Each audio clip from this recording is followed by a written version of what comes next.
En este plató tiene una noticia que contarnos, noticia que afecta a la pareja de Díaz Ayuso. Ernesto, ¿qué tal? ¿Qué tienes que contarnos? Buenas tardes. ¿Qué ha pasado? Buenas tardes. No, va a pasar. Tenemos la información de que en la semana que viene, entre el lunes y miércoles, más probablemente el martes, se presentan los escritos de acusación de la Fiscalía, en la cual va a pedir prisión de cárcel para los delitos fiscales de González Amador, la pareja de Ayuso. Sabéis que en la negociación del acuerdo de conformidad la Fiscalía había aceptado 4 meses por cada delito, son 2 delitos, es decir, 8 meses de cárcel, un 40% de multa y intereses. Claro, esto ha quedado en agua de borrajas y por lo tanto ahora la Fiscalía va a pedir penas más altas. No tenemos las penas todavía, las vamos a conocer la semana pasada, pero yo calculo que rondarán como mínimo en 1 año de prisión por cada delito o 2 años, y todavía me parece poco dada la cantidad. Y luego la multa, según la ley, la multa, que son lo defraudado son 350.000 euros, la multa puede llegar a ser 6 veces el importe, es decir, que podría llegar a 1 millón de euros. Bueno, pues es el avance que nos da Ernesto Ekaizer sobre la pareja de Ayuso. Lo toca David Álvaro. La clave de, Feijóo llega reforzado respecto a Ayuso, que mira tú el horizonte que tiene con su pareja, porque estamos hablando mucho de la presunta corrupción estos días, pero mira lo que acaba de contar Ekaizer. Llega ella más debilitada, Feijóo va a ser aupado como líder y a ver si cae Sánchez. Estamos en ese momento. Javier, David. Esa es una de las ventajas que tiene Feijóo y los inconvenientes. Tiene la ventaja de que su rival más agresiva está teniendo problemas no solamente con la justicia, sino incluso problemas de solidaridades dentro del propio partido. Me refiero por su planteamiento con respecto a las primarias y ese tipo de cosas. Eso por ahí lo tiene bien el señor Feijóo. Pero claro, si encima tú haces un congreso que pretende ser una especie de pócima contra la corrupción y resulta que una de tus principales bases políticas va a tener o está teniendo problemas gravísimos con la corrupción y encima tiene de líderes, digamos, rectores de gran decorado de tu Congreso, a Aznar, con una parte muy importante, si no toda de su gobierno, con problemas penales de primer orden relacionados con la corrupción, y tienes también al señor Rajoy, que salió del gobierno en virtud de una moción de censura constitucional por un problema de corrupción, además acreditado por el Tribunal Supremo. Hombre, desde el punto de vista de la imagen, es una imagen comunicativamente hablando, desde el punto de vista político, muy contraria, pero estoy seguro que van a hablar bien del Congreso. Me quitaría un poco la bufanda de hinchada para analizar este tipo de cosas, porque creo que no estamos hablando de juegos de suma cero. Es decir, esto no va de que gana Feijóo a costa de Ayuso o gana Ayuso a costa de Feijóo. Aquí puede ganar mucha gente porque los partidos políticos, en el PP, en el PSOE y en todos los demás, la unidad no tiene que entenderse como uniformidad. Puede haber diferentes tonalidades y diferentes visiones. Dicho esto, hay que dejar una cosa clara, que estamos hablando de corrupción vinculada a Ayuso, cuando lo que se está analizando es un caso de su pareja, cuando ni tan siquiera era su pareja, donde no hay dinero público. Entonces, seamos un poco consecuentes con la situación de cada uno. Yo creo que aquí lo que estamos viendo es un congreso... Vamos a ver, vamos por partes. Es decir, cuidado. Es decir, no hay dinero público, cuidado. Es decir, hay una relación de... una presidenta autonómica que convive en una vivienda donde hay dudas de cómo se pagó, eso por una parte, y por otra fue ella la primera que salió a defender a esta persona cuando había parecido que tenía problemas con Hacienda. Que no era y pareja luego, suya. cuidado, esta persona también ahora mismo hay una relación con un jefazo del Grupo Quirón que recibe luego adjudicaciones de la Comunidad de Madrid. Es decir, pero de momento se está forma indirecta hay asuntos, hay puntos y cosas que hay que aclarar. Como lo de Serdán también se está investigando. Dicho esto, permitidme que termine y termino con una frase. Lo que estamos viendo en 2 congresos... símbolos. Lo que estamos viendo en 2 congresos es un congreso del Partido Popular en el que se hacen cambios para fortalecer un liderazgo por voluntad propia, y un comité federal del PSOE que se ve en la obligación de hacer cambios casi por mandato judicial.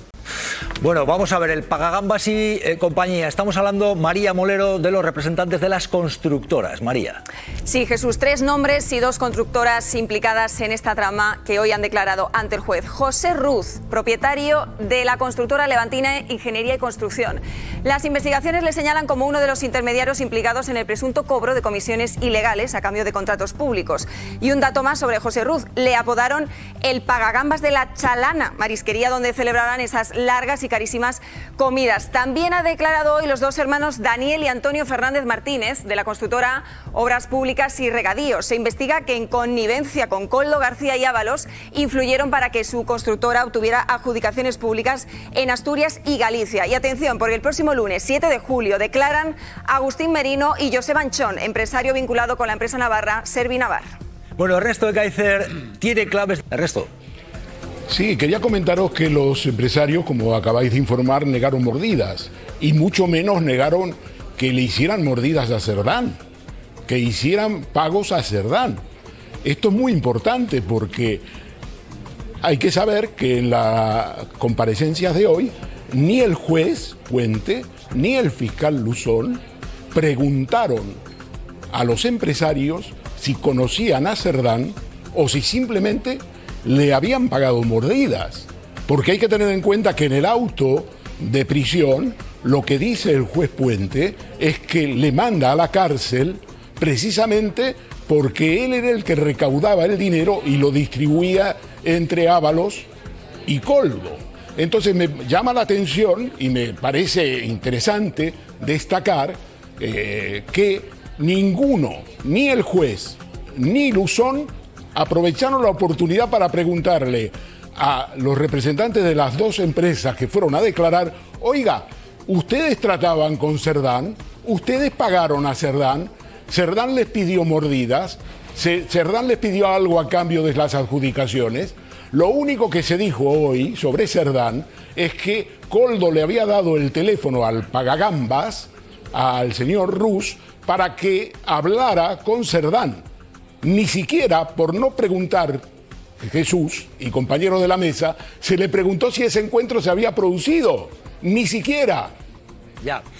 Claro, quiero saber de Ernesto Ekaizer a qué le huele todo esto, pero decía Marisol que habían declarado, decías antes que habían declarado, pero los No, yo he dicho constructores... más o menos lo mismo, que cuando han declarado no han aceptado en ningún caso que se dieran mordidas, y claro, si no han aceptado que se dieran mordidas, pues es difícil que acepten que se las daban a Santos Cerdán. Pero estoy de acuerdo con lo que dice el Ekaizer, que es llamativo que no hayan intentado indagar más tanto Luzón como el juez, y sí, sobre todo, el hecho de que no, aunque sí que uno de los, el pagafantas que vosotros le llamáis, Pagagambas, sí, yo le llamo, perdón, aparece ahí en la, ¿no?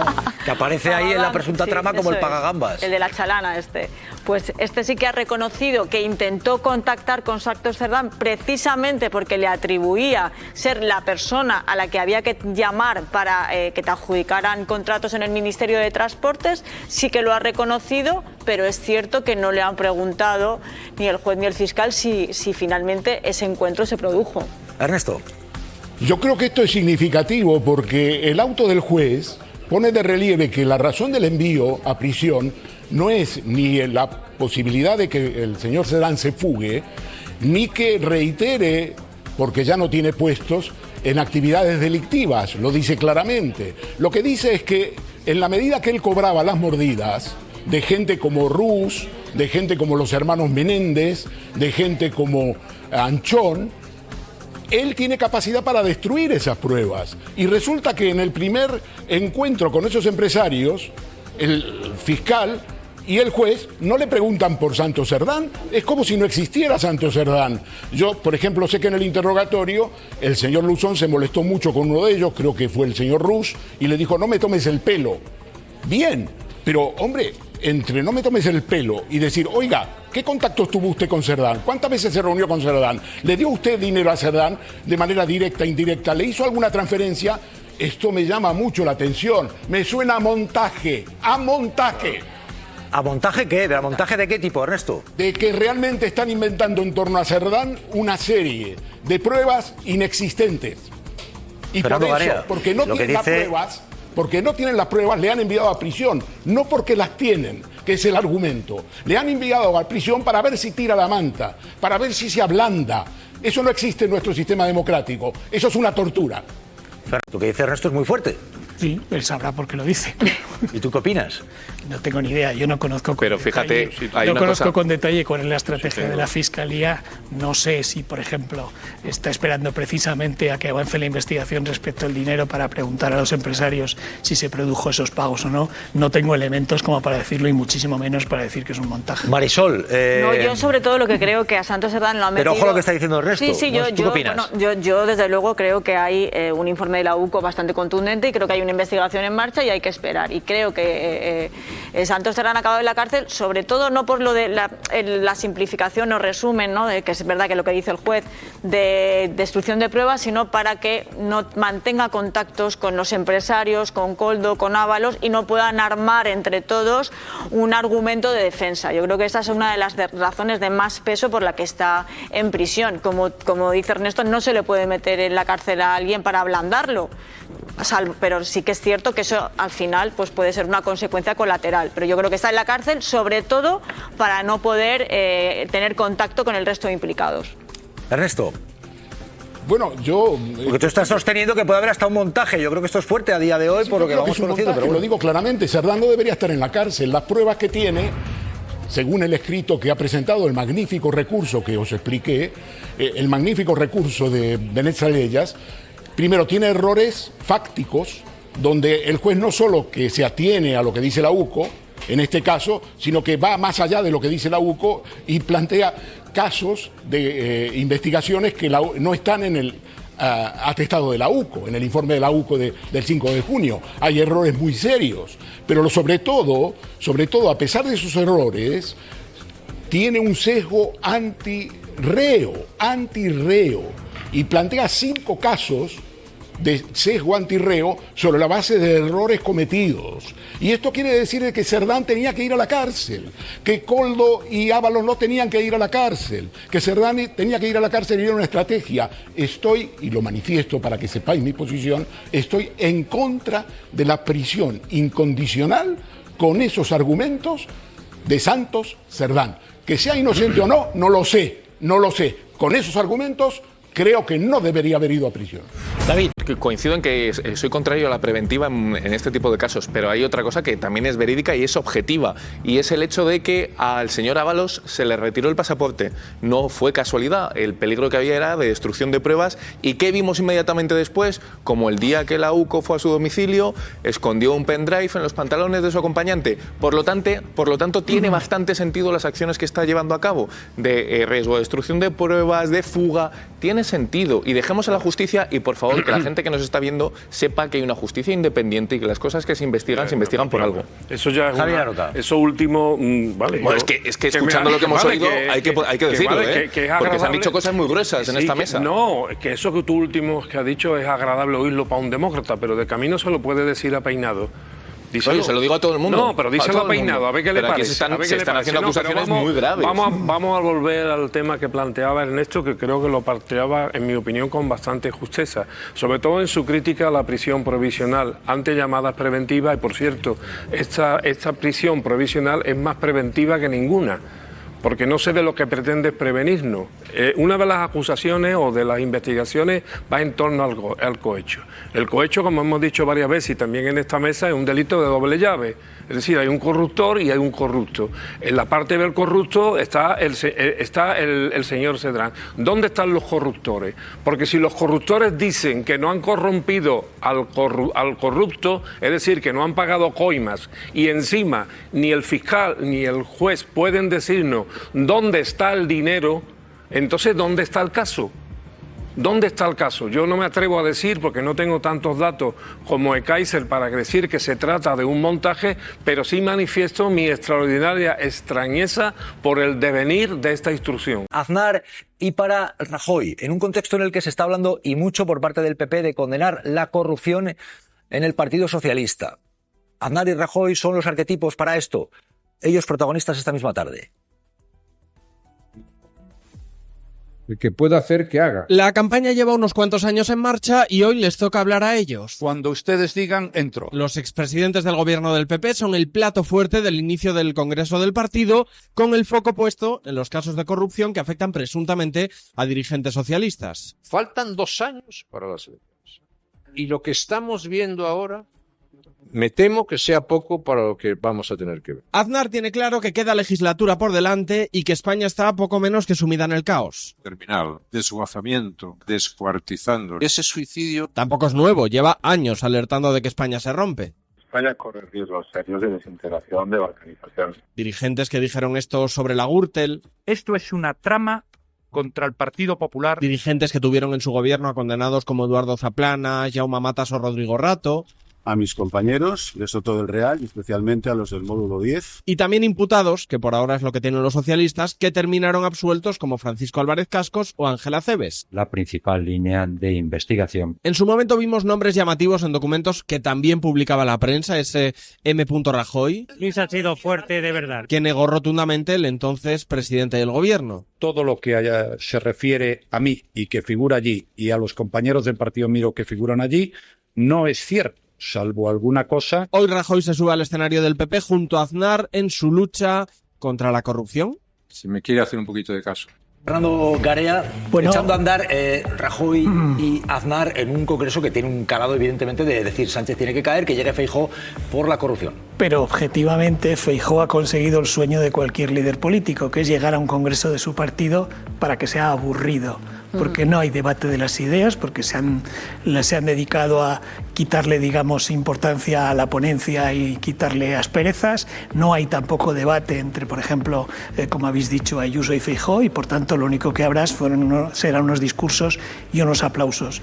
Y como bien decías antes, hay una diferencia con lo que ocurre en el PSOE. Basta decir, y esto es puramente objetivo, que este Comité Federal estaba previsto celebrarlo hoy en Sevilla, en Sevilla, y que sirviera como gran espaldarazo triunfal de María Jesús Montero como candidata en Andalucía.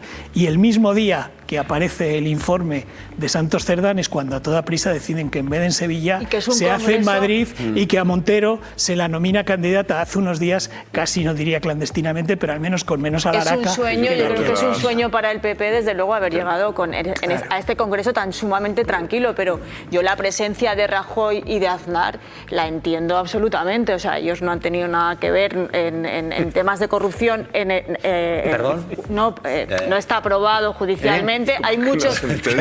No está aprobado judicialmente.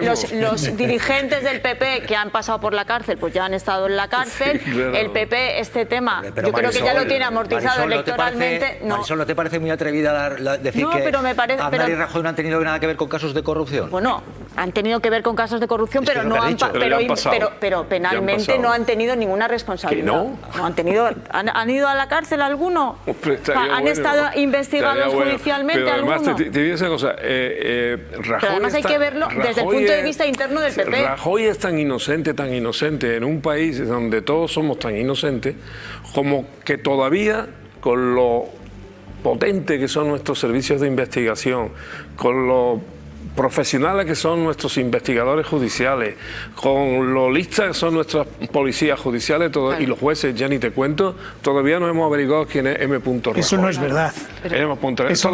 Todavía no lo hemos averiguado. Eso no es verdad. Y además, es un mito, bueno, ese es un mito, que funciona, pero que no es verdad. Que tú quieras, los papeles subrayados. Que Bárcenas fue a la cárcel, que Bárcenas fue a la cárcel, que ha ido Rodrigo Rato a la cárcel, que ha ido un montón de gente del PP a la cárcel, si no hay que recordar. Se han ido a la cárcel. Aquí el problema que hay es de blanqueo, de blanqueo en papel prensa, de blanqueo en ondas televisivas y de blanqueo en ondas radiofónicas. Pero si aquí no hay ningún en blanqueo. Cualquier país del mundo, los españoles. en cualquier país del mundo, que alguien se presentara como solución contra la corrupción, que haría falta, Yo sería el primero que apoyaría a alguien que acabe con la corrupción en este país. Pedro Sánchez era quien iba a acabar pero con ella. Que alguien se presente y con el paraguas de la corrupción y con el eslogan de la corrupción y sus dos grandes valores comunicativos desde el punto de vista político, sea Aznar y sea Rajoy, eso solamente se entiende desde la seguridad de que mediáticamente no te va a pasar nada. Eso solo se entiende desde la seguridad que dentro del PP tú, Aroca, no lo ves así, pero dentro del PP Claro. y del electorado de centro-derecha son ¿De qué centro-derecha? dos referentes. Y lo normal es que estén ¿De en el Congreso centro-derecha? del PP. Que han sido los dos Centro-derecha. presidentes. De derecha, lo puedes llamar como quieras. Abrir una oficina Lo antiaborto. lógico es que esté en el Congreso del PP. ¿A que está rato? ¿Está Bárcenas? Abrir una oficina antiaborto en Sevilla, después incluso del que el Tribunal Constitucional se haya pronunciado en la línea que se haya producido, fruto del acuerdo entre el PP en Andalucía o en Sevilla y Vox, ¿eso es de centro derecha? Pero varios que dicen En una parte de la contabilidad, Rajoy, no en una todas. contabilidad Todas. B, No es verdad. donde aparece M. Rajoy, y lo que es cierto es también que después de esa condena, que llevó a una moción de censura, Esta es lo otra cierto cosa. es que M. No, es la Rajoy misma. o Mariano Rajoy, pues ahora mismo es cierto Es la que no está misma. condenado. Claro. Aquí considera se fue de rositas. Tenía Y también responsabilidad había mensajes política con el evidente. tesorero, sabiendo que tenía el dinero en Suiza, que ya lo sabía, diciéndole sé fuerte al tesorero. Porque es que una vez me entré, hay un registro que ahora mismo lamento no acordarme de memoria, que te dice la repetición y la frecuencia de los apellidos españoles. Y Rajoy creo que ahí no llega a la decena, creo. Pero que Y con un punto intermedio de pero la que M, nadie duda que la fue M él. puede ser Manolo, puede ser hasta Mohamed, puede ser porque hay Que no, muchos que no, españoles que era se llaman Mariano, Mohamed. que era Mariano. Sí, pero el problema no es Y el ese. juez sabe que era Mariano, Sí, todo el pero mundo si sabe el que era juez- Mariano. si el juez sabe Que te lo estoy explicando, Aroca. No, si yo la explicación la conozco. Sí, Y pero la no me hermana- quieres escuchar. No, O sea, no hay claro que duda te escucho. ni que sea Manuel, Claro ni que sea claro que te Marcelino, escucho, era claro que te Mariano. escucho. Lo que digo es que públicamente, intelectualmente, independientemente de algunos periodistas buenos como tú, Gracias. la mayoría de la gente no admite que M. Rajoy es el protagonista de uno de los escándalos Bien, de pero- Rajoy más importante que Pero ha habido nadie este pone en país. duda que sea Mariano Pero- Rajoy. pero bueno. Ni siquiera Bárcenas acabó juez, en la no es cárcel. verdad que el juez no lo Bárcenas acabó en la determinó. cárcel.